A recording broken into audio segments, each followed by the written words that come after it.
বিসমিল্লাহির রহমানির রাহিম। আলহামদুলিল্লাহ, সকল প্রশংসা সেই মহান আল্লাহ পাকের, যিনি আমাদের সেই আদি পিতাকে পুতুল রূপে সৃজন করে তার নিজ ভাণ্ড থেকে ফুৎকারে আত্মা দিয়ে জীবিত করেছিলেন, আর জীবিত হয়ে সঙ্গে সঙ্গে বলে উঠেছিলেন আলহামদুলিল্লাহ। আমরা ওয়াজ অনাদিকাল পরে সে পিতার আকৃতি সুরাত পেয়ে পিতার সেই নাস পেয়ে আমরা নিজ নিজ কল্পের দিকে একবার খেয়াল করে বলে ওঠে আলহামদুলিল্লাহ। অতঃপর যে নবীন নবত এসে আমরা হাজির হয়েছি, তিনি হলেন বিশ্ব নবী এবং এই ইসলাম ধর্মের প্রচারকারী এবং প্রতিষ্ঠাকারী। সেই নবীর সামনে একবার খাস দরুদ শরীফ পাঠ করি, আল্লাহুম্মা সাল্লি আলা সাইয়্যিদিনা মাওলানা মুহাম্মদ। উপস্থিত ইমান আনানকারী মুসলিগণ, তাদের মাধ্যমে সারা বিশ্বের মানব জাতিকে জানাই সালাম, আসসালামু আলাইকুম। আজ সোমবার, প্রত্যেক সোমবার এই আদম নূরের উদ্যোগে সাপ্তাহিক অনুষ্ঠান হয়। আজও সেই সাপ্তাহিক অনুষ্ঠান হচ্ছে। আমাদের আজ অনেকগুলো ভাই এসেছে, খুব ভালোই লাগতেছে। আমি সেই আল্লাহর বা আদম এর কাছে যেতে অনেক বাধা বিপত্তি অতিক্রম করে সেই আল্লাহর কাছে বা আদম নূরের কাছে যেতে হয় সম্পর্কে আমি আলোচনা করছি। আমি নফসের জাতে আদম, রব্বের জাতে আদম। কোরআনেও বলা হয়েছে এটা সরল সোজা পথ, এটা সরল সোজা পথ, দিনী ধর্ম দিনের মতো পরিষ্কার। আমার মুর্শিদ পাকও সেই ধর্মের যত কিছু অন্ধকার ছিল, যত কিছু এই অন্ধকারে ছিল, এই কোরআনের ভিতর ছিল, তার সকল কিছু তিনি সেই দ্বীনি নূরের অর্জন করার ভিতর দিয়ে তার সকল কিছু এই মানুষের কাছে তুলে ধরেছেন, প্রকাশ করেছেন, জ্ঞানে এনে দিয়েছেন, যাতে এই মানুষ কখনোই যাতে আর ভুল না করে, তারা যাতে দেখতে পায়, তারা যাতে ভুলগুলো ধরতে পারে, তারা জ্ঞানে এনে যাতে পথ চলতে পারে, তারা যাতে সেই পথের পথিক হয়ে সেই সরল সোজা পথে চলতে পারে, তাকে যাতে আর কখনোই সেই বক্র পথে টেনে না নিতে পারে, সেই বক্র পথে না যায়। আমরা আউয়ালে সেই আদমের তৈরি বা সৃজনের প্রথম থেকেই সেই আদমের বিরোধিতা, আদমের সবকিছু নিয়ে সৃষ্টিরা করেছিল, বাধাবিঘ্ন করেছিল। তারপরেও মহান আল্লাহ পাক সেই আদমকে তৈরি করলেন এবং সকলকে মানার হুকুম দিলেন। সেখানেও সকলেই সেই আদমের বিপক্ষে। আদমের কাছে যাতে কেউ না যেতে পারে, আদমের কাছে যাতে কেউ কথা না কেউ শোনে, তার জন্য সকল কিছু বাধা বিপত্তি সেখানেও ছিল। শুধু এক আদমকে নিয়ে, অন্য কোনো কিছু নিয়েই কিন্তু তাদের বাদ প্রতিবাদ কোনো কিছুই ছিল না। না ছিল? আউয়ালে কোনো কিছু বাদ প্রতিবাদ কোনো কিছু ছিল এক আদম ছাড়া? আর আদমের সবকিছু নিয়েই প্রকাশ করা হয়েছে, তার সৃজন তত্ত্ব, তার সকল কিছু তত্ত্ব। অন্য কিছুর কোনো সৃজন তত্ত্ব বা কোনো কিছু প্রকাশ করা হয়েছে যে আমি তোমাকে স্বীয় নূর দিলাম, আমি ওটা দিলাম, তোমাকে এখান থেকে আনলাম, তোমাকে ওটা দিয়ে বানালাম, তোমাকে এখান থেকে নিয়ে আসলাম, বা আমাকে এটা মানতে হবে বা ওইটা করতে হবে, এরকম কোনো কিছু আছে না? সবকিছু সেই আদমকে নিয়ে রচনা করা হয়েছে। আদমকে নিয়ে না, সব যাহা কিছু প্রকাশ করা হয়েছে আউয়ালের, তার সকল কিছুই প্রকাশ করা হয়েছে আদমের জন্য, তাই নাকি? যখন সেই নুরিতন ফেরেশতারা মানল না, তখন সিজদা করলো না, তখন তাদেরকে কি করা হলো? বা মোকাররম মানল না, তাদেরকে কি করা হলো? লাস্টে এসে যখন সেই মোকাররম বা সেই মানলো যে আমি একমাত্র সেই আদমকে মানি, ঠিক তখনই বলা হলো যাও তোমরা দুজন জান্নাতের ভিতর যাও। না কি করা হলো? এটাই তো করা হলো, না আর কিছু করা হলো?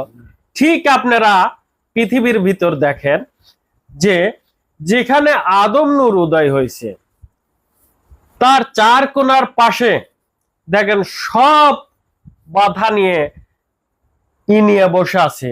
যাতে কোনো একটা মানুষ সেই আদমের কাছে পৌঁছাতে না পারে। সেই আদমের কাছে পৌঁছাতে হলে অবশ্যই তাকে ঠিক এতগুলো পথ অতিক্রম করে সেখানে পৌঁছাতে হয়। ঠিক এতগুলো পথকে অতিক্রম করে, এতগুলো বাধাকে অতিক্রম করে সেই আদমের কাছে পৌঁছাতে হয়। যারা সেই বক্র পথে চলে, যারা সেই আদমকে মানে নাই, তারা কি আদমের কাছে যেতে পারে? কখনোই যাওয়া সম্ভব না। এজন্যই কোরআনে বলা হয়েছে, মহান আল্লাহ পাক বলেছেন যে তোমরা আমার রঙে রাঙান্বিত হও।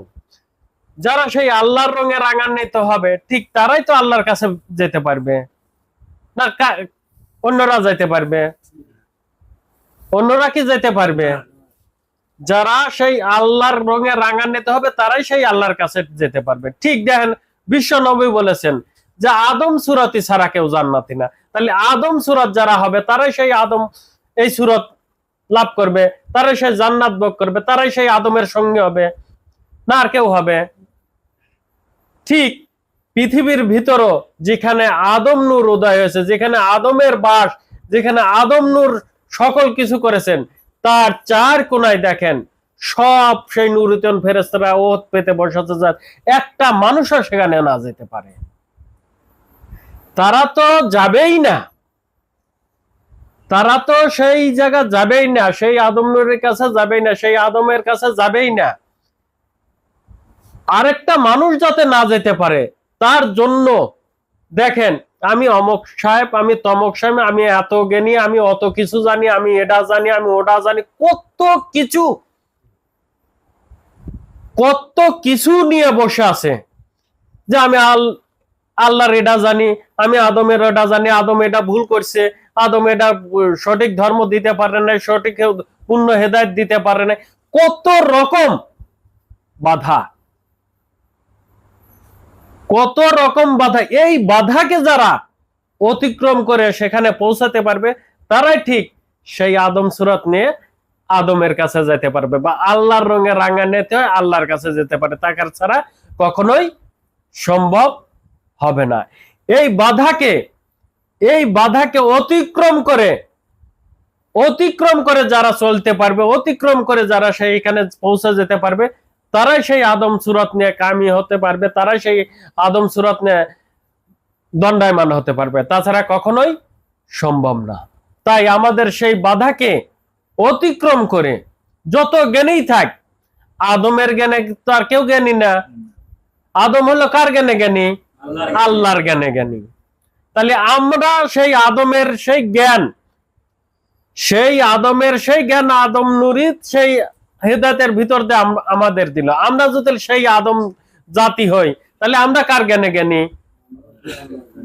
আদমের জ্ঞানে জ্ঞানী।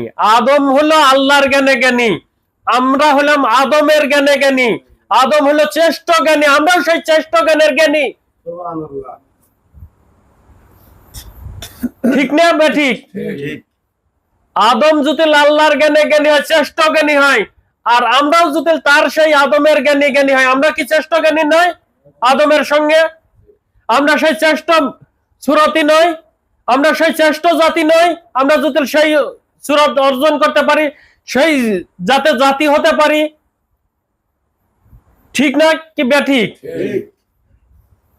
তাহলে সেই জীবন কায়েম করতে হলে ওই অতগুলো বাধা, যতগুলো সেই আউয়ালে বাধা সৃষ্টি করেছে, যতগুলো নবুয়তের সত্য বা সেই নুরিতন আদমকে মানে নাই, ততগুলো বাধা অতিক্রম করেই আদমের কাছে যেতে হবে, নইলে কখনোই তারা যেতে পারবে না। মুর্শিদ পাক দেখেন তার সেই জায়গার নাম দিয়েছে কি? দরবারে ইলাহি। মানে কি? এটা হলো আল্লাহর দরবার, নাকি বুঝায়? দরবারে ইলাহি মানে আল্লাহর দরবার। আদম কি? আল্লাহর সবকিছু নেই তো আদম, তাহলে সেই জায়গা আদম বাস করে, তাহলে ওটা কার জায়গা? আল্লাহর জায়গা না? তাহলে সেই জায়গা যেতে হলে এই এতগুলো পথ অতিক্রম করে ওখানে যেতে হয়, সবাই যেতে পারে না। এবং অন্যায় অপরাধ নিয়ে সেই আল্লাহর সাথে মেশা যায় না। পবিত্র হয়ে সেই পবিত্র গুণে গুণান্বিত হয়ে সেখানে যেতে হয়। অপবিত্র অবস্থায় সেখানে যাওয়া যায় না। না যাওয়া যায়? কোরআন কি বলছে যে অপবিত্র অবস্থায় তুমি সালাত কায়েম করো? বলছে কি? না পবিত্র হয়ে সালাত কামাই করতে বলছে। তাহলে আমার মুর্শিদ পাক তিনি তওবাতে নাসওয়া পড়ায় আমাকে কি করা হয়েছে? অপবিত্র সকল ফেলে দিয়ে আমাকে পবিত্র করা হয়েছে, সাদার ন্যায় করা হয়েছে, দুধের ন্যায় করা হয়েছে। নাকি বলেছেন?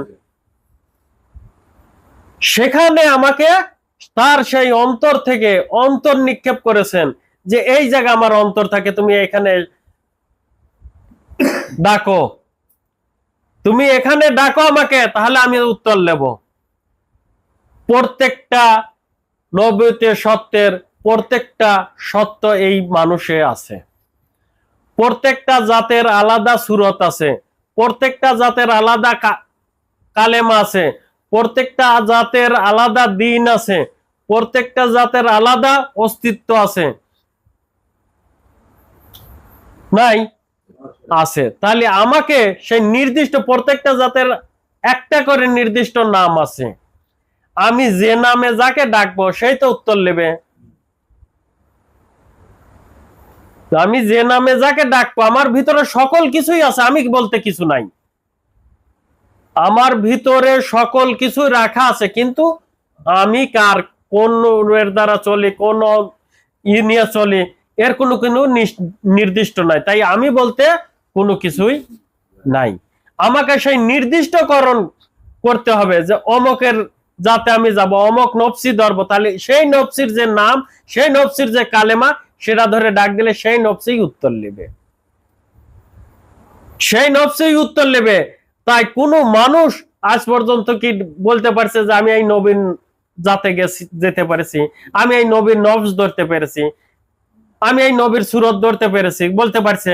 কারণ তারা সেই নামগুলোই জানতে চিনতে পারে নাই। যে নামে তারা উত্তর নেবে, তারা সেই ডাক শুনতে পাবে, তাকে যে আমি ডাকতেছি, তাকে যে আমি ডাকতেছি, সে যে উত্তর নেবে, তার নাম ধরে ডাকলে সে না সে উত্তর নেবে। আমি হাকিম ভাইকে ডাকতেছি, সেই হাকিম বলতে কিছু একটা আছে, যদি কিছুই না থাকে তাহলে কি হাকিম উত্তর নেবে? তাহলে এই আমার ভিতরে সকল কিছুর বাস আছে, কিন্তু তার নাম এই মানুষ জানে না। আর আদম নূরের মুর্শিদ তিনি সেই হেদায়েতের ভিতর দিয়ে তাকে নির্দিষ্ট করানো হয়েছে, আর সেই নির্দিষ্ট নামকরণই দেওয়া হয়েছে, যাতে সেই আদম নফসি ধরে, আদম অস্তিত্ব নিয়ে, আদম দিন নিয়ে, আদম রব নিয়ে, আদম সুরত কামাই করে আল্লাহর কাছে ফিরে যেতে পারে। নাম শিখাই নাই, নাম বলে দেয় নাই যে তুমি এই নামের জিকির করো, বলছে তো তুমি অন্তর ধরে এই নাম ধরে ডাকো, তাহলে তোমার এই নফসি উত্তর নেবে, এই অন্তর উত্তর নেবে, ডাক শুনবে, ধীরে ধীরে তোমার কাছে আসবে, তুমি সেই তার তার দিকে ধাবিত হবে। না বলে নাই? তাহলে আমি জুতিল সেই নামে ডাকি, তাহলে আমাকে অন্য কেউ কি উত্তর নেবে? না সেই আদম নূরে উত্তর নেবে।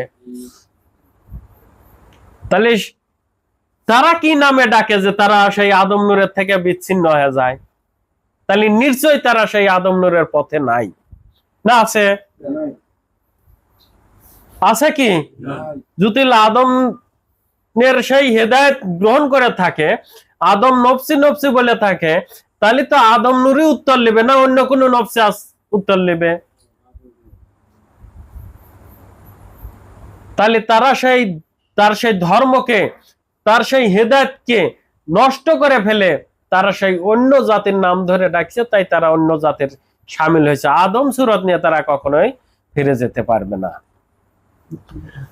আদম সুরত নিয়ে ফিরে যেতে পারবে না। তাই আপনারা হুশে আসুন, জ্ঞানে আসুন। আপনাদের নির্দিষ্ট করা হয়েছে আদম জাতের উপর, আদম সুরতের উপর, আদম দিনের উপর, আদম রবের উপর, আদম নফসের উপর। আপনারা নির্দিষ্ট কিন্তু একটা মানুষ, আপনারা যাতে এই আপনার সুরত কামাই করে আখেরাতে ফিরে যেতে পারেন, ঠিক আদম নূরের মুর্শিদ সেই সত্য ধর্ম আপনাকে রচনা করে দিয়েছেন। এবং হেদায়েতের সময় সেই হেদায়েতের ভিতর দিয়ে আপনাকে যে জীবনের উপর নির্দিষ্ট করা হয়েছে সেই জীবনের যা সেই শবে বরাত, সেই আদম নূরের উপর আপনার শবে বরাত রচনা করা হয়েছে যে এইভাবে আপনি যদি পথ চলেন তাহলে আদম সুরাত কামাই করে আখিরাতে ফিরে যেতে পারবেন। এইটাকে যদি নষ্ট করেন তাহলে এই জীবন ছেড়ে অন্য জীবনে যেতে হবে। বলে নাই নির্দিষ্টকরণ সবকিছু দিনের মতো পরিষ্কার। আদম নূরের মুর্শিদ কোন জায়গায় অন্ধকার রাখেন নাই। যে মনে করবে যে আমি অনেক জ্ঞানী হয়েছি, অনেক তথ্য প্রকাশ করতেছি, অনেক কিছু জানি যা অনেকে জানে না, আমি সেগুলো জানতেছি, এগুলো সব হলো আপনাদের ধোঁকা ফাঁকি। এই মানুষকে, এই বুনি মানুষকে যাতে আকৃষ্ট করা যায়, যাতে তা আমার কাছে আনা যায়, তার জন্য নানান রকম ফাঁদ পাতা যা দরকার তাই আপনারা পেতে বসে আছেন, যাতে একটা মানুষও সেই আদম নূরের কাছে যাতে না পারে, আল্লাহর রঙে রাঙান্বিত হতে না পারে, আদম সুরাত কামাই করতে না পারে। যেরকম পৃথিবীতে দ্বীনি ধর্ম 1400-1500 বছর প্রায় হলো এসেছে, কোন মানুষকে সেই দ্বীনি ধর্মের সেই দিনকে অর্জন করতে পেরেছে? সকল জায়গায় সেই দ্বীনি ধর্মকে মাটি চাপা দিয়ে তারা সেই পীরত্ব অলিত্ব চালিয়ে দিয়েছে আপনাদের সামনে, যাতে এই দ্বীনি নূর, এই দ্বীনি ধর্ম মেনে কেহ যান সেই আদম সুরাত অর্জন করতে না পারে, সেই দ্বীনি নূর অর্জন করতে না পারে। তার জন্য আপনাদের সামনে সেই পীরের তরিক মরিক নিয়ে এসে সবকিছু তারা রচনা করে দিয়েছে। কোরআনকে ঢেকে ফেলেছে এই আজমা কিয়াজ তারা। আর আদম নূর এসে সেই কোরআনের নূরকে অর্জন করে সেই কোরআনী ধর্ম সারা বিশ্বের মানব জাতির কাছে সত্য নিশান হিসাবে খাড়া করেছেন, যাতে সকল মানুষ সেই সত্য ধর্ম পালন করতে পারে, সত্য হিদায়াত গ্রহণ করতে পারে।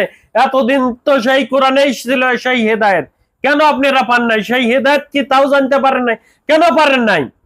কারণ সেই দ্বীনি নূরের দ্বীনির মালিক ছিলেন না, সেই সত্য মালিক ছিলেন না, যে সত্য দিয়ে এই আজমা কিয়াস ফেকা পীরত্ব অলিত্ব ঢেকা দিবে, সেই সত্য মানুষটা ছিল না, যে কারণে এগুলোর প্রভাব বেড়ে গেছিল।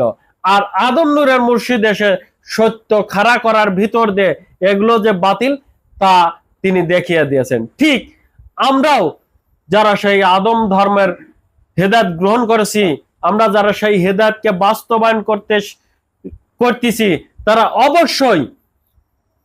অবশ্যই প্রত্যেকটা সেই হেদায়েতের সন্তান, তাদের সেই হেদায়েত দেখলেই বুঝতে পারবে যে আমার একটা ভাই আসলে ভুল বলতেছে কি সত্য বলতেছে। তারা তার হেদায়েত দেখলেই বুঝতে পারবে যে এর কথায় তার সেই হেদায়েত নষ্ট করছে কি সেই হেদায়েত মেনে চলতেছে, তারা বুঝতে পারবে। যদি সেও নষ্ট করে তারটাও সে বুঝতে পারবে না, সেও মনে করবে যে ওইটাই ঠিক।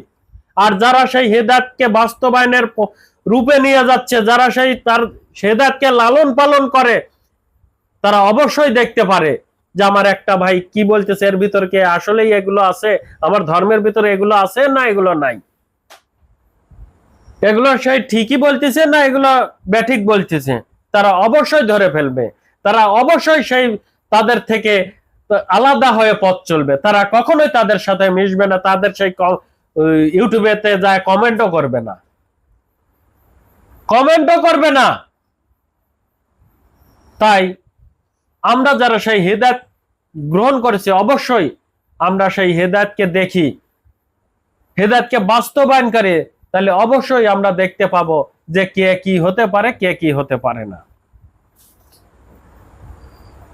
কে কি হতে পারে, কে কি হতে পারে না। অনেক কিছু বলা থাকলেও আমি বললাম না, যেটা আমার আপা বললো, অনেক কিছু আছে যার কিছুই উনি বলতে পারেন নাই। যিনি নারী সত্য নিয়ে কথা বলতেছেন, উনি যেগুলো বলছে সবই ভুল, উনি কিছুই বলতে পারেন নাই। যা কিছু বলছেন তার উল্টোটা বলছেন, যেটা ঘটেছে তার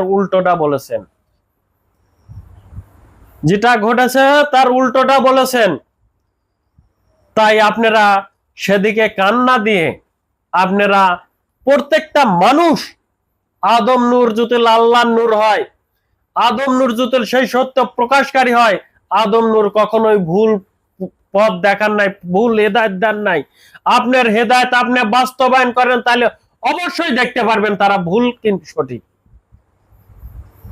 তারা ভুলের ভিতর আছে না সঠিকের ভিতর আছে, আপনিই দেখতে পারবেন। আপনি সেই সত্য কর্ম সমাধান করেন, সত্য হেদায়েত নিয়েছেন, সত্য বাস্তবায়ন করেন, তাহলে আপনিই দেখতে পাবেন যে আমি ভুল না তারাই ভুল। আপনি ভুল করতেছেন না তারা ভুল করতেছে, আপনিই দেখতে পাবেন, আপনিই দেখতে পাবেন। যাই হোক, আমরা ওই অমক এত জ্ঞানী, তমক এত জ্ঞানী, তমক ওডা পারে, তমক এডা পারে, আমার মুর্শিদ পাক এখানে কিভাবে এসেছে তা আপনারা অনেকেই হয়তো কিছু জানেন পোতাজিয়াবাসী, যে আমি কিভাবে আমাকে জানবো, আমি কিভাবে আল্লাহকে জানবো। আল্লাহ যদি আমার সহায় হয়, আল্লাহ যদি আমার সাথে থাকে, আমি দোজকে থাকলেও তো আল্লাহ আমার সাথে থাকতেছে। আল্লাহ যদি আমার সাথে দোজকে যায়, আমি যাতে রাজি। সেখানে কি দোজক বলতে কিছু থাকবে? আল্লাহ যদি আমার সহায় হয়, আল্লাহ যদি আমার সাথে থাকে, মালিক যদি আমার সাথে থাকে, তাহলে ওখানে দোজকে যদি আমি যাই, আল্লাহ যদি আমার সাথে থাকে, মালিক যদি আমার সাথে থাকে, ওখানে দোজক বলতে কিছু থাকবে? আমার মুর্শিদ পাক ঠিক এই ধর্ম মানার ভিতর দিয়ে যাতে তিনি তাকে ধরতে পারেন, যে রকম যেটা করা দরকার তিনি সেটাই করে সেখানে দণ্ডায়মান হয়েছেন। সুবহানাল্লাহ। তাই আমরাও যাতে সেই পথকে অতিক্রম করতে পারি, সেই বাধা বিঘ্নকে অতিক্রম করে পথ চলতে পারি। আমার মুর্শিদ পাক যতদিন বেঁচে ছিলেন, এই দুনিয়ার জীবনে যতদিন ছিলেন, আমাদের সেই পথকে অনুসরণ করার জন্য, আমরা যাতে কখনোই সেই বক্র পথে না যাই তার জন্য তাগিদ দিয়েছেন, সঠিক করে দিয়েছেন। কেউ যদি যেতে চেয়েছে বা কাউকে যদি দেখছেন যে এ বেকা পথে যাইতেছে, তাকে ধমক দিচ্ছেন বা আদর দিয়ে বলছেন যে বাবা তুমি এদিক যেও না, বা এই তুমি এদিক যাচ্ছ কেন, তোমাকে তো এদিক দেওয়া হয় নাই, তুমি এটা বলছো কেন, তুমি এটা তো তোমাকে দেওয়া হয় নাই, তোমাকে যেটা দেওয়া হয়েছে তুমি সেইটা করো, এভাবে বলছে না? তাহলে অবশ্যই আমার মুর্শিদ পাক আপনাদের ভালো চেয়েছেন। আপনাদের যে হেদায়েত দিয়ে তার সন্তান করেছেন, কোন মা বাপ কি চায় যে একটা সন্তান নষ্ট হোক? কোন মা বাপ চায়, পৃথিবীগত মা বাপ চায় যে একটা সন্তান নষ্ট হোক? ঠিক আমার মা বাপও বা আমার মুর্শিদ পাক এবং মুর্শিদ মাতা আপনাদের সেই সন্তান জন্ম দিয়েছেন, কোনো একটা বাপ মা চায় না যে তার সন্তান খারাপ হোক। আমার মুর্শিদ পাক কখনোই চাই নাই যে আপনারা নষ্ট হয়ে যান, সেই হেদায়েতকে নষ্ট করে ফেলেন, আপনারা আবার সেই জাহান্নামে চলে যান। তাই বারবার আপনাদের তাগিদ দিয়েছেন, বারবার আপনাদের সতর্ক করেছেন, বারবার আপনাদের সেই পথে আহ্বান করেছেন। আমিও আপনাদের তার হুকুম, যে দায়িত্ব আমাকে দিয়েছেন, আমি সেই দায়িত্ব গ্রহণ করার ভিতর দিয়ে আপনাদেরকে আহ্বান করছি। আপনারা সেই ভুল পথে যেন না, সেই বক্র পথে যেন না, আপনারা সেই সরল সোজা পথে চলুন, সত্য কথা বলুন, সত্য পথ নিয়ে রুখে দাঁড়ান, আদম মুর্শিদের সেই আদর্শ মেনে চলুন, মুর্শিদের সেই আদর্শবান হন, মুর্শিদের পাকের সেই সত্যবান হন এবং নিজের জীবন দ্বারা সেই হেদায়েতির জীবনে পদার্পণ করেন, বাস্তবায়ন করেন। মুর্শিদ পাক যেরকম কোরআনকে বাস্তবায়ন করেছেন, আমাদেরকেও তার সেই হেদায়েতকে বাস্তবায়নের পথ দিয়েছেন। আমরা যাতে সেই বাস্তবায়ন করতে পারি, আমরা যাতে সেই বাস্তবায়নের সেই জীবন দ্বারা ঘটাতে পারি, মালিকের কাছে আশ্রয় চাই। হ্যাঁ মালিক, তুমি আমাদেরকে রক্ষা করো, তুমি আমাদেরকে সাহায্য করো, আমরা যাতে এই পথকে অতিক্রম করে তোমার কাছে পৌঁছা যেতে পারি, আমরা যাতে তোমার সেই জাতীয় মানুষ হয়ে তোমার কাছে যেতে পারি। হে মালিক, তুমি আমাকে দয়া করো, তুমি আমাকে হেফাজত করো এই সকল জিন শয়তানের হাত থেকে, মানুষরূপী জিন শয়তানের হাত থেকে। তুমি ছাড়া আমার কেহই নাই, তুমি একমাত্র আমার সঙ্গী। কে সঙ্গী? একমাত্র আদম নূর, তাই নাকি?